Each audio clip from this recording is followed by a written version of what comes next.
Chapitre 16. Fuite éternelle. Une tueuse meurt une arme affilée à la main, en combattant ses ennemis. Pourquoi en irait-il autrement pour moi? Parcourant du doigt mon collier d'os, j'utilisai le sort appelé en latin Imperium, connu sous le terme d'influx dans le clan Muldil, qui a toujours aimé se distinguer. Il fonctionne en partie par un effort de volonté, mais l'inflexion de la voix a une grande importance. Lancé correctement, il soumet instantanément n'importe qui à votre volonté. La peur et le chaos qui régnaient autour de moi créaient de bonnes conditions. Mon ordre trancha sans doute dans toute cette confusion, dirigé vers ceux qui étaient le plus proches de moi, 3 archers, 2 soldats et Thorn. Suivez-moi! Lancai-je sur le ton approprié. Ils pivotèrent comme un seul homme, les yeux fixés sur moi. Seul Thorn montra une légère résistance, mais elle m'aurait obéi même sans magie. Les autres furent aussitôt en alerte, réactifs et parfaitement dociles. Je courus vers la rivière, la petite troupe sur mes talons, tandis que le chevalier luttait toujours contre le Kretsch sur l'autre rive. Arrivé face à la première des sorcières qui nous cernait, je sentis Thorn se placer à mon côté. Nous nous battîmes comme si nous n'étions qu'une seule entité, 4 jambes et 4 bras mus par un unique esprit. La lame que je tenais à la main gauche décrivit un bref arc de cercle, et la plus proche de nos adversaires mourut. Du coin de l'œil, je vis Thorn se débarrasser d'une deuxième. Sous notre élan meurtrier, la mince ligne ennemie fut facilement brisée. Mais de l'autre côté de la rivière, un essaim d'au moins 9 sorcières harcelait le chevalier. Lisa Dugdale, penchée sur sa perche, tentait d'en introduire la lame dans la jointure du casque. Le point faible de ce type d'armure. Heureusement, la cotte de maille de Messire Gilbert le protégeait. Le plus grand danger venait du Kretsch, qui lui enserrait toujours la tête entre ses crocs. Le métal du casque était enfoncé. Messire Gilbert se débattait en grondant de douleur. Son épée lui avait échappé, mais il frappait le crâne de la bête de son gantelet de fer à coups répétés. Il fallait agir vite, car les sorcières derrière nous ne tarderaient pas à regrouper pour nous barrer la route du château. « Tirez !» ordonnai-je. Les 3 archers lancèrent aussitôt leurs flèches dans la mêlée. L'une d'elles transperça la sorcière la plus proche, la projetant dans la boue. Après la seconde volée, le Kretsch secoua le corps du chevalier comme un marin l'aurait fait d'un rat, avant de relâcher sa proie pour se jeter sur nous. Au regard qu'il me lança, je compris que j'étais la première visée. Je choisis un de mes couteaux de jet et le lançai vers lui. Il s'enfonça jusqu'à la garde dans son œil droit. 2 flèches le touchèrent aussi. L'une d'elles rebondit sur son épaule, mais la deuxième entra dans sa gueule ouverte et lui transperça la gorge. Ce fut Thorn qui conclut l'affrontement. Décochant son couteau avec une parfaite précision, elle creva l'œil gauche du Kretsch. Il était maintenant aveugle. Il pivota et bondit vers les arbres avec des jappons de chien fouettés. La seconde d'après, nous étions auprès de Messire Gilbert. 2 soldats le soulevèrent pour l'emporter hors de la boue. Il me parut en bien mauvais état. Des filets de sang coulaient de son casque cabossé. Retraversant la rivière, nous rejoignîmes les soldats rescapés. Sur un ordre du sergent, ils se disposèrent en carré de protection autour de ceux qui portaient le chevalier.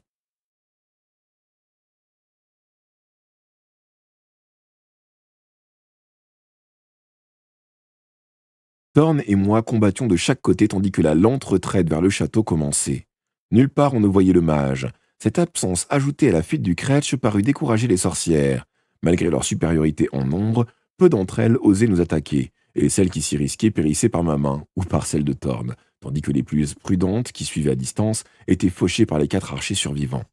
Nous atteignîmes enfin le château. La herse se referma derrière nous, le pont-levis fut remonté. Nous avions perdu le tiers de nos forces, et parmi les rescapés, beaucoup étaient blessés. Notre priorité, cependant, était la sécurité de Messire Gilbert. Il fut porté dans la grande salle et doucement allongé sur la table. On s'employa alors à lui ôter son armure, où il contemplait avec angoisse son père gémissant. Le sang coulait toujours du casque défoncé. Le bras du chevalier était déchiqueté, et lui enlever sa manche s'avérait trop délicat. Laissant le malheureux dans sa cotte de maille, les soigneurs voulurent se débarrasser de son casque, mais il poussa un hurlement. D'un geste de la main, je leur enjoignis d'arrêter et m'approchai pour me rendre compte. Je secouai la tête. « Impossible de lui retirer ce casque. Il est mourant. Tout ce que vous pouvez faire, c'est lui donner quelque chose pour calmer la douleur. » Les mâchoires du Kretsch avaient profondément enfoncé le métal dans le crâne du chevalier. La pression contre son cerveau finirait par le tuer. Selon moi, il n'avait plus que quelques heures à vivre. « Non, non, c'est impossible !» s'écria son fils en pleurs. Thorn lui passa un bras autour des épaules pour le réconforter. Il la repoussa avec colère, un rictus haineux sur le visage. Surprise et peinée, elle recula. Je m'avançai à mon tour, posai la main sur l'épaule du garçon et lui parlai d'une voix douce. « Ton père était un brave.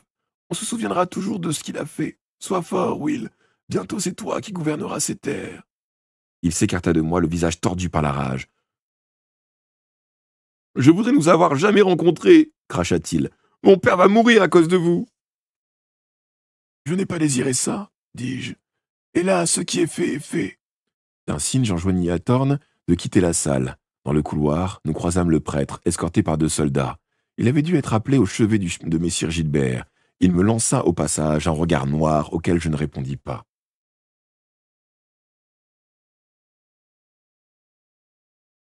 De retour dans notre chambre, j'expliquai à ma compagne la nouvelle situation. « Nous sommes en danger.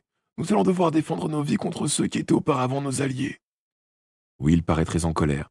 Oui, il paraît très en colère. Je croyais qu'on était amis, » fit-elle remarquer avec amertume. « Vous pensez qu'il va se retourner contre nous ?»« Peu importe ses intentions, fillette. Il est encore trop jeune pour assumer la charge de son père. Mais te rappelles-tu de ce qu'a dit messire Gilbert? À sa mort, le prêtre sera le tuteur du garçon jusqu'à sa majorité. C'est lui qui deviendra le maître du château. Il est grand temps de filer d'ici avant que ce refuge se transforme en prison. De plus, le Kretsch est aveugle. Même s'il guérit par lui-même, cela prendra un certain temps. C'est donc le moment de mettre la plus grande distance possible entre lui et nous. » Thorn paraissait au bord du désespoir. « Mais où aller? Devrons-nous fuir éternellement? Oui, le premier garçon que j'ai aimé, je ne veux pas me séparer de lui dans la colère. Je devrais peut-être lui parler, quand il sera un peu apaisé. » »« Tu gaspilleras ta salive, petite. Rester ici plus longtemps est aussi dangereux pour toi que pour moi. Une fois loin de ce château, nous nous séparerons. Nos ennemis sont trop nombreux et ils n'abandonneront jamais. Ils finiront par me rattraper et me tuer. Mais toi, pourquoi devrais-tu mourir ici? Le clan aura besoin d'une bonne tueuse pour me remplacer. Tu es celle qu'il leur faut. »« Je ne vous quitterai pas, » protesta Thorn. « Si vous mourrez, je deviendrai la gardienne de la tête. N'est-ce pas ce que vous espérez ?» J'acquiesçai. Elle avait lu dans mon esprit.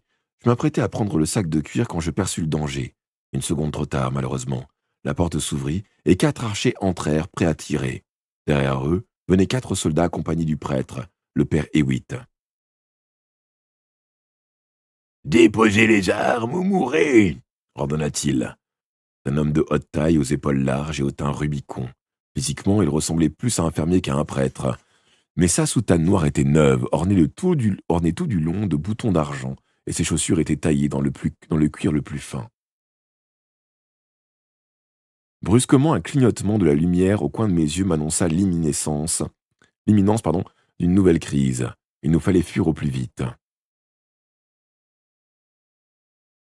« Est-ce une bonne manière de s'adresser à des alliés qui ont combattu à vos côtés ?» rétorquai-je. « Messire Gilbert vient d'expirer. Désormais, c'est moi qui ai autorité. Aucune alliance n'est possible avec des sorcières. Je ne souffrirai pas qu'une sorcière reste en vie. Tu ne souffriras pas qu'une sorcière reste en vie, telle est ma loi. » »« Donc si nous déposons les armes, nous mourrons de toute façon. Quelle sorte de marché est-ce là? Je préfère mourir ici. Mais je vous le dis, aucun de vous ne nous survivra. Je suis Grimalkin, et j'ai déjà choisi ceux que je vais tuer. »« Rendez-vous tout de suite, » reprit le prêtre d'une voix soudain adoucie, « et vous aurez un procès équitable devant un tribunal de la Sainte Église. » Les éclairs au coin de mes yeux augmentaient d'intensité. S'il nous restait une chance de nous échapper, c'était maintenant. « J'ai entendu parler de ces procès équitables, » raillai-je. « Que choisirez-vous? Écraser nos corps sous un tas de pierres ou nous noyer dans un étang? Eh bien, voici ma réponse. » Tirant 2 épées, je les pointai sur le prêtre. Il se contenta de sourire d'un air suffisant. Il ne prononça qu'un seul mot. « Tirez !» Les 4 archers lâchèrent leurs flèches.